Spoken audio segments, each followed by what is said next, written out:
shoulder bridge in Pilates mat comes after our scissors and bicycles that are in a shoulder stand.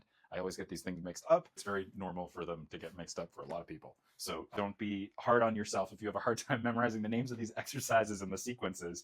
So we first start when we come out of this shoulder stand. We'll come all the way down. We'll have fingertips lightly being able to touch the heels. And I like to use actually a concept from Gyrotonic called stabilization through contrast. It's basically a sexy way of describing opposition, but I really like the image that they use, that we pull from two separate directions in order to create something that's taut, that floats, in this case, the pelvis. I think a lot of the times when people do any sort of shoulder bridge position, they often just think that they're thrusting the hips up and back.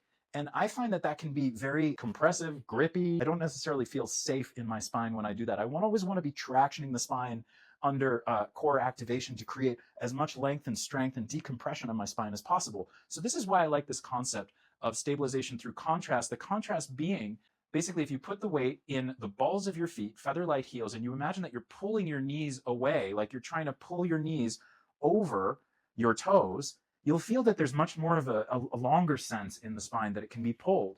And then all we're doing is we're transferring the weight to one ball of foot. We unweight the other. And I'll start with my right leg kicking out. I have it kick out long to the ceiling, back, knee to knee, to the ceiling, knee to knee, to the ceiling, all the way down, drag it in. And then to prepare the left, we transfer the weight into the right leg, and it unweights that left foot so it can kick out. It sweeps up long to the ceiling, to the knee, to the ceiling, to the knee, to the ceiling, all the way down, drag it in, transfer to that left. I sweep out to the ceiling, to the knee, to the ceiling, to the knee, to the ceiling, all the way down, drag it in, transfer to right, and ceiling, to knee, ceiling, to knee, ceiling, all the way down, drag it in, and then we would roll back down the spine to transfer up for spine twist, which is our next exercise. What is important to remember about this, that first measurement, fingertips to heels, tractioning, pulling those knees forward. You'll feel it pulls the body towards the pelvis, helps you to wrap the shoulders, wrap the arms into the floor. So it feels like you're trying to pull yourself apart, pulling the spine apart.